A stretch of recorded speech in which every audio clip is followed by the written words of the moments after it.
Hola a todos, a todas y todes. En esta clase vamos a trabajar las conceptualizaciones sobre género, cuerpos, identidades y sexualidades. Es una aproximación a la temática y después ustedes ampliarán el tema.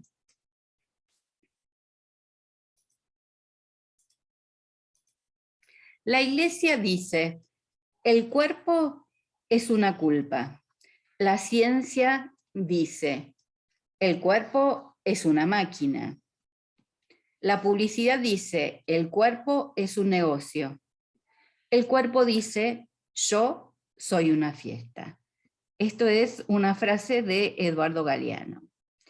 Lo que vamos a ver ahora sintéticamente es a partir de un texto de Ana María Fernández, que hace un relato acerca de las conceptualizaciones acerca de los cuerpos y sobre todo de los cuerpos de las mujeres a lo largo de la historia, y ella lo trabaja a partir de las conceptualizaciones médicas. ¿Por qué toma esto y por qué tomamos también nosotras el discurso médico? Porque los médicos no solo hablan de las especialidades que tienen, sino que en general el discurso médico hegemónico establecen, normatizan determinadas maneras de comportarse acerca de la vida, de la muerte, del sufrimiento de las personas, ¿no es cierto? Pero tienen una gran influencia en nuestras vidas, más allá de atender a nuestros cuerpos, regulan en cierta manera con muchísima autoridad. Si vamos al médico, a la médica,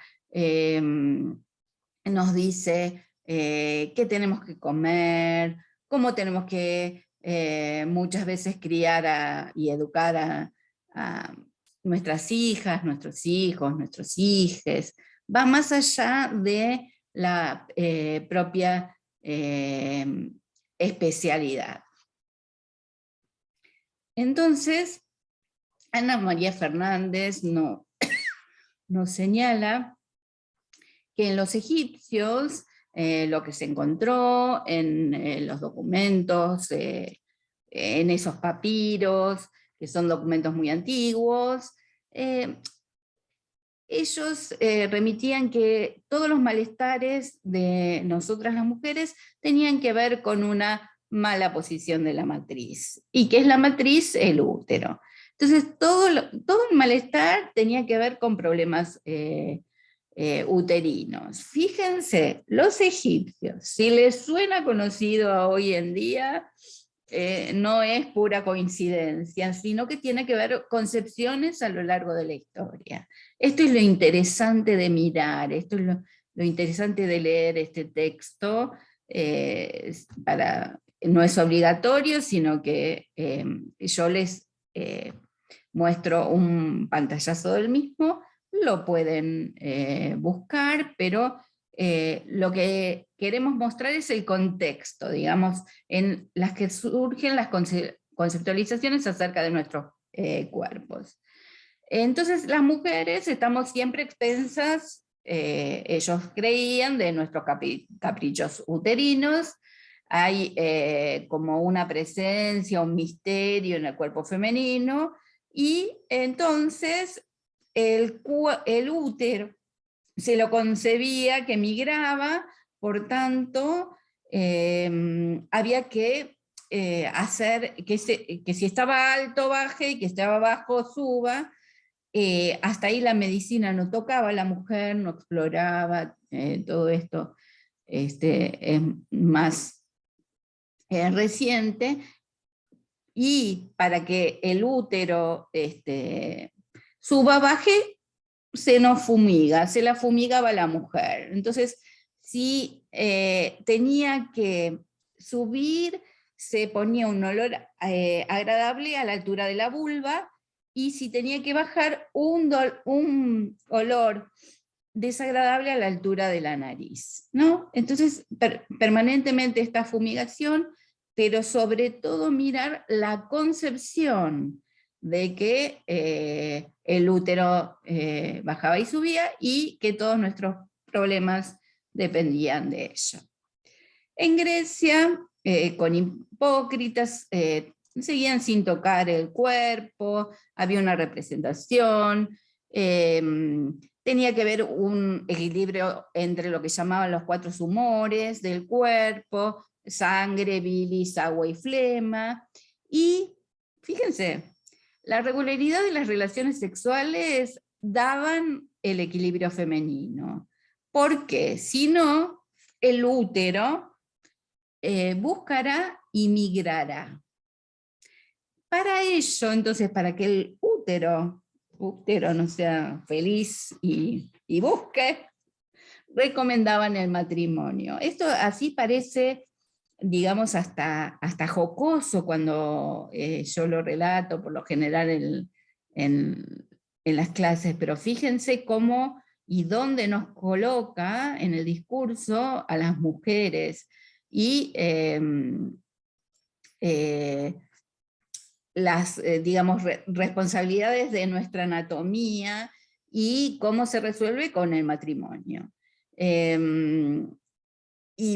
¿Por qué? Porque la medicina que está sosteniendo como discurso alianzas matrimoniales, ¿no? El matrimonio lo que daba es alianzas entre diferentes familias que eran convenientes. Pero hay también algo interesante que pensaban, y esto sí es muy interesante, es que el placer femenino en el acto sexual era necesario para la concepción, ¿no? No es así anatómicamente, pero es interesante que por lo menos el placer femenino haya estado en el pensamiento de estos médicos, ¿no? Y se concebía a la mujer como húmeda y fría, y el varón seco y caliente.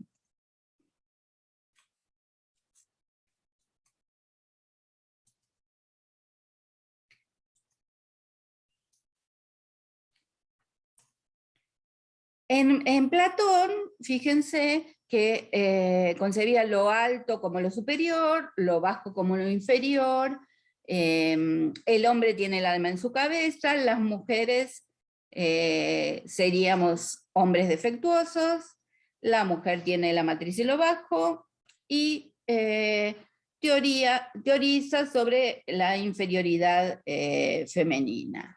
Por tanto, aquí esto es nodal. Lo que es diferente, nosotras, se consagra como inferior. Nosotras nos consagramos como inferiores en esta mirada acerca de los cuerpos, ¿no? Fíjense qué raíz fuerte que nuestra diferencia se consagre como inferior desde tan lejos históricamente, ¿no? Y porque también nos mira a través de como si fuéramos un espejo con respecto al varón. Si el varón tiene 2 testículos, entonces postula que nosotros vamos a tener 2 úteros. Para Aristóteles, nosotras somos solo el recipiente del semen, esta teoría que tiene que ver con la teoría de la mujer como un vaso. Ya para él el placer femenino no es necesario. Galeno le atribuye a las trompas otra función, no adhiere a la teoría de que el útero migra. Nos representa a nosotras las mujeres como un hombre al revés, y su concepción antimigratoria uterina, es decir, que el útero no migra, queda borrada. Las trompas no son entendidas como, como anteriormente, sino como velas para que el útero migre mejor. Entonces, en la antigüedad, que esto es lo importante que queríamos marcar, se consagra la inferioridad femenina, se consagra lo masculino con lo genérico, la mujer se constituye como lo diferente, lo otro, lo inferior. Lo uno va a ser el varón, al no poder pensarse como lo otro se transforma. El varón no se puede pensar a sí mismo como lo otro, o sea, hay una y otro. Por tanto, se transforma en lo único. En la Edad Media, el discurso médico asoma fuertemente lo religioso, ¿sí? Se asocia fuertemente lo religioso. La mujer es concebida como instintiva, irracional, animal, débil, ¿les suena? O sea, cuando una empieza a mirar la historia desde estas concepciones, resuena mucho cuestiones que, concepciones, pensamientos acerca de nosotras, que llegan hasta nuestros días, por supuesto.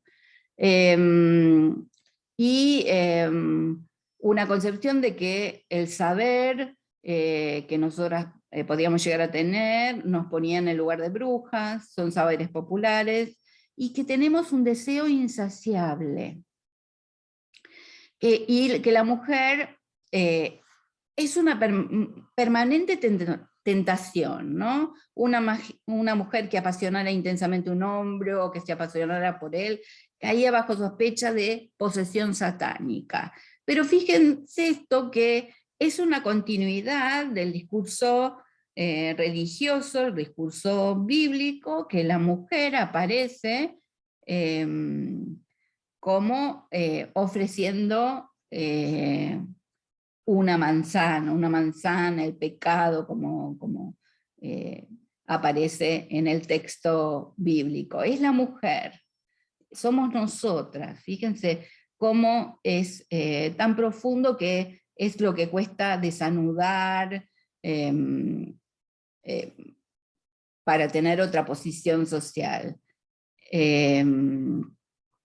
Solo el hombre tiene alma, la mujer es un hombre fallado, siguen pensando, ¿no? Y otra cuestión que también aparece es que la castidad es valorada para los hombres, ¿no?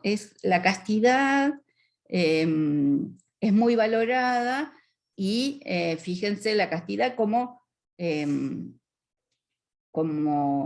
pensando en nosotras como objetos, ¿no? Como posesiones del varón. ¿Sí? Bien. La Iglesia comienza a tener una hegemonía acerca del saber, sobre todo para la clase alta, porque genera, bueno, ustedes saben que la Iglesia tiene mucho que ver con la gestión de universidades, y había dos tipos de medicina, una para los cristianos que eran cultos, para los varones, y otra era la magia. En el Renacimiento hay discusiones, ¿no? En el Renacimiento, o sea, hay un momento donde emergen ideas, donde se cuestiona el lugar de la mujer en la concepción. En realidad tiene que ver mucho con la patria potestad, o sea, qué lugar tenía la mujer en la sociedad y de quiénes van a ser esos hijos que nazcan. En 1650, Harvey descubre que el embrión, digo, se desarrollaría como en un huevo, o sea que hay una placenta, y también, y asociada a lo religioso, se comienza con una veneración de la maternidad y una exaltación también de la figura de María como virgen. Y en el siglo XVIII ya comienza los médicos a tocar el cuerpo de las mujeres, sobre todo en las pacientes de partos. En el siglo XIX aparece una figura muy importante que es el médico de familia, ese médico que sabe todo de la familia, de los vínculos, etc. Y se comienza a sacralizar la maternidad y a medicalizarla. La mujer es concebida como sexualmente pasiva, afectivamente dependiente y socialmente necesidad de protección masculina. Estas características serían universales y biológicas. Fíjense, sexualmente pasiva. O sea que nunca nos dejan posicionadas en un buen lugar, ¿no? En algunos tiempos un deseo ilimitado, pero por otro lado, después eso es malo, y sexualmente pasiva. En el siglo XX, Freud revoluciona las ideas fuertemente, trabaja sobre las mujeres, tiene postulados muy importantes y muy interesantes, como el descubrimiento de que existe un inconsciente, que nuestro aparato psíquico tiene una parte consciente, una inconsciente, pero no logra escaparse al androcentrismo de la época. Por tanto, concibe a las mujeres como histéricas, ¿no? En Francia, digamos, tenemos un salto, siglo XX, Freud, principios, y aquí estamos mediados. Aparece, nosotros hemos estado viendo feminismo de la igualdad, es decir, las mujeres que hemos peleado por los mismos derechos, que seguimos peleando por los mismos derechos, la igualdad de derechos. Y también aparece, veíamos en el texto de Ana de Miguel, que surge en Italia, en Francia, el feminismo de la diferencia. Es decir, mirar y estudiar a las mujeres por nosotras mismas. ¿Cuál es esa diferencia? Y una autora que a mí me gusta mucho leer, que vuelvo siempre a visitar, digamos así, es Luce Irigaray, que es una pensadora belga, una lingüista que después abreva también del psicoanálisis y que migra a Francia, y ustedes quizás habrán escuchado nombrar a la Academia de Psicología de Francia con Lacan. Y bueno, esta Lucy, a la cual le tenemos mucho aprecio, ¿no? En mi caso yo pongo mucha afectividad en la lectura de determinadas autoras, y ella cuestiona la mirada falocéntrica freudiana, o sea, sigue siendo psicoanalista, sus conceptualizaciones van por allí. Sin embargo, ella dice que es necesario ver cuál es la diferencia femenina, para poder ver nuestro verdadero deseo como mujeres y cómo se da la construcción de nuestras subjetividades, más allá de los varones, ¿no? Lo que dice es que, como veíamos también que nos decía Ana María Fernández, el pensamiento occidental se funda en un imaginario que se basa en la morfología del cuerpo masculino, ¿no? Nosotras somos hombres atrofiados, es en función del varón, somos envidiosas del pene, así concibe el Edipo Freud. Y ella, Luce, postula que las características de los hombres son rechazar para tomar, abandonar para conservar, excluir para admitir. Y que esto se sustenta en las características propias de la sexualidad de los varones, porque los varones tienen una capacidad de estar en tensión en la erección y una consecuente de tumescencia, que es cuando deviene la eyaculación, y que los hombres se experimentan y se experimentan en la comparación y en la crisis. O sea, siempre se están comparando, ¿no? Podríamos decir, si estuviéramos en una clase presencial, a ver quién tiene el miembro más grande, ¿no? O sea, es algo conocido para los varones y para las mujeres que estén escuchando esto de el comparativo, ¿no? Irigaray se niega bajo todo punto de vista, y tiene una prolífica producción teórica, a pensar la mujer desde esta atrofia, ¿no? Y ustedes habrán visto en Teoría de Estado concepciones marxistas, y ella en su análisis introduce esta noción de que las mujeres seríamos una mercancía. Si recuerdan el valor de uso y el valor de cambio que postula Carlos Marx, entonces aquí las mujeres seríamos un valor de uso para el varón, pero también de cambio. Ella reflexiona fuertemente sobre cómo las mujeres gozamos, el goce de la mujer, cómo se construye esa sexualidad femenina, cómo, y describe cómo nos construimos en función de un pene que nos penetra, que esto es a veces, muchas veces muy violento, y que hay una, lo postula así, una economía fálica dominante, ¿no?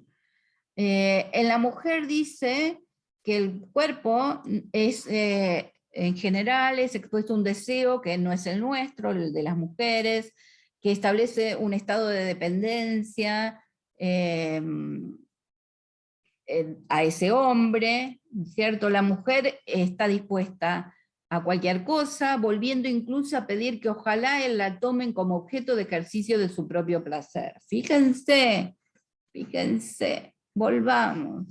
Ojalá que me tome como objeto de ejercicio de su propio placer, no de mi propio placer como mujer, sino ojalá me busque, ojalá me quiera, ojalá me desee. Y desaparece ahí, ojalá me guste a mí, ojalá yo lo desee, ojalá, me hago entender. Así pues ella no dirá lo que desea, no decimos lo que deseamos, además no lo sabemos porque hemos sido educadas para no saberlo, o hemos dejado de saberlo. ¿Y cómo podemos reivindicar las mujeres nuestro deseo? ¿Es posible que siendo una mercancía podamos establecer otra manera de vincularnos con otras mercancías? Y en esta frase maravillosa que es muy impactante, cómo describe nuestro cuerpo y nuestra sexualidad como mujeres, es: la mujer tiene dos labios que constantemente se besan. Dos labios que constantemente se besan, no precisa de mano ni de artefacto externo para su propia satisfacción. Esa es la cita completa de Luce Irigaray, ¿no? Entonces pensar fuertemente, nosotras estamos paradas en general en la materia, desde un paradigma de igualdad, de acceso a la igualdad, pero cómo nos ilumina y complementa el feminismo de la diferencia. Bien.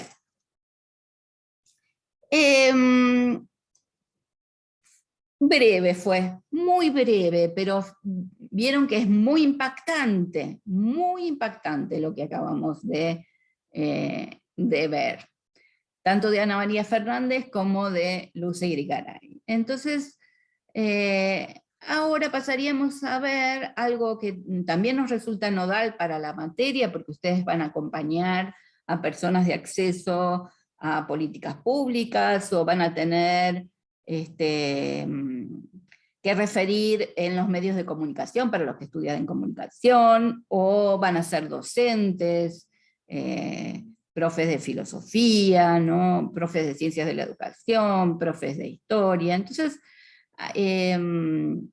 y también van a realizar investigaciones desde la antropología, desde la filosofía, ¿sí? Entonces hay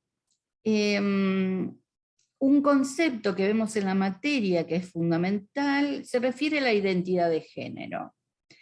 ¿Y qué es la identidad de género? Es la vivencia interna individual del género tal como la persona lo siente, que a veces corresponde y a veces no al sexo asignado al momento del nacimiento, incluye la vivencia personal del cuerpo, que puede involucrar que se modifique la apariencia o alguna función corporal a través de la medicina que interviene, actos quirúrgicos o de otra índole, ¿no? como tomar hormonas, etc. Siempre que la persona elija. Es decir, la identidad de género no puede pasar por una imposición de que esa persona, si se reconoce como otro género diferente a su sexo, esté obligada a realizar cambios quirúrgicos en él.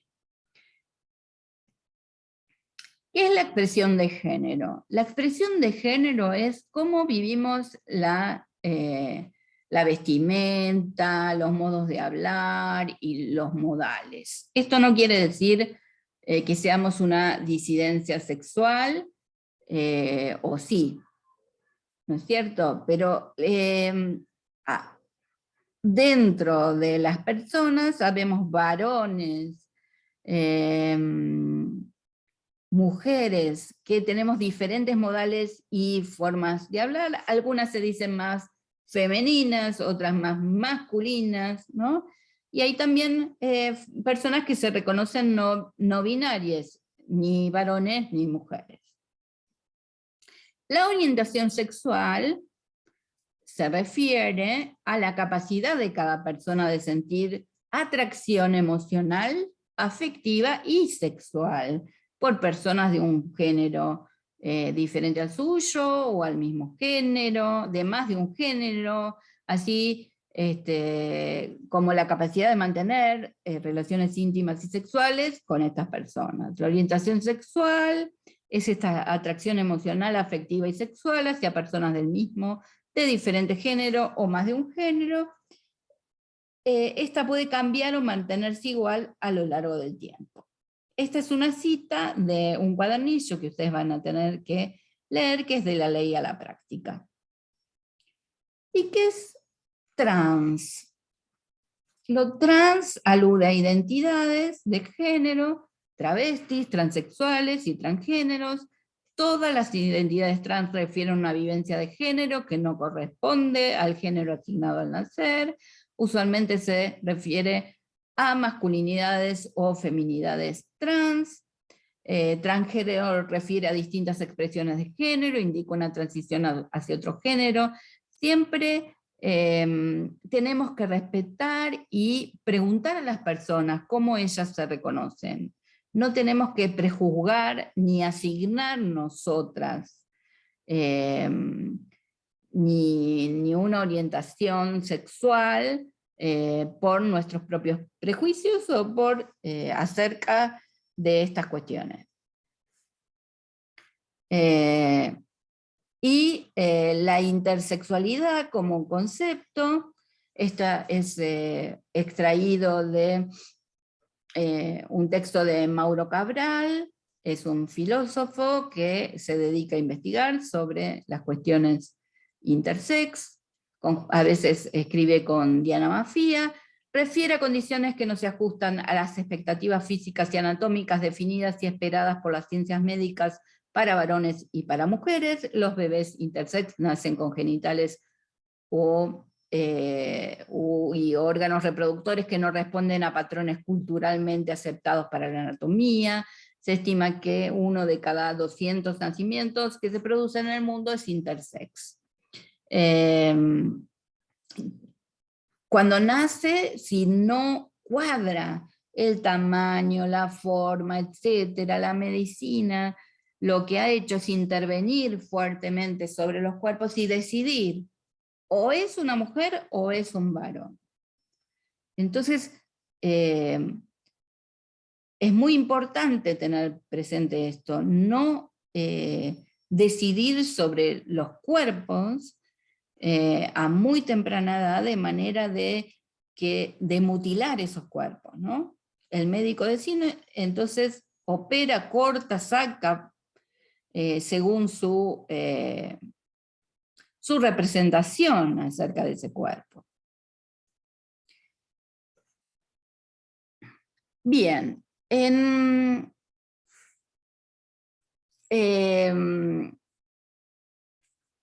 Yogyakarta, en el 2007, se juntaron diferentes representantes en Indonesia, para establecer, para redactar principios que sean adoptados por los estados. No son vinculantes. Recuerdan que vimos tratados, convenciones y algunos documentos que no eran vinculantes, ¿no? Los tratados, las convenciones, si los estados los ratifican, son vinculantes. En este caso, los principios de Yogyakarta son redactados para que sean adoptados por todos los estados. ¿Por qué es importante saber esto? Porque los principios de Yogyakarta son los que dan los pie, a partir de lo cual se promulga la ley de identidad de género en Argentina, que ustedes van a tener que leer. ¿Sí? Bueno, hasta aquí una breve introducción. Les vamos a pedir que lean la ley de identidad de género y que lean el cuadernillo de la ley a la práctica. Nos estamos viendo.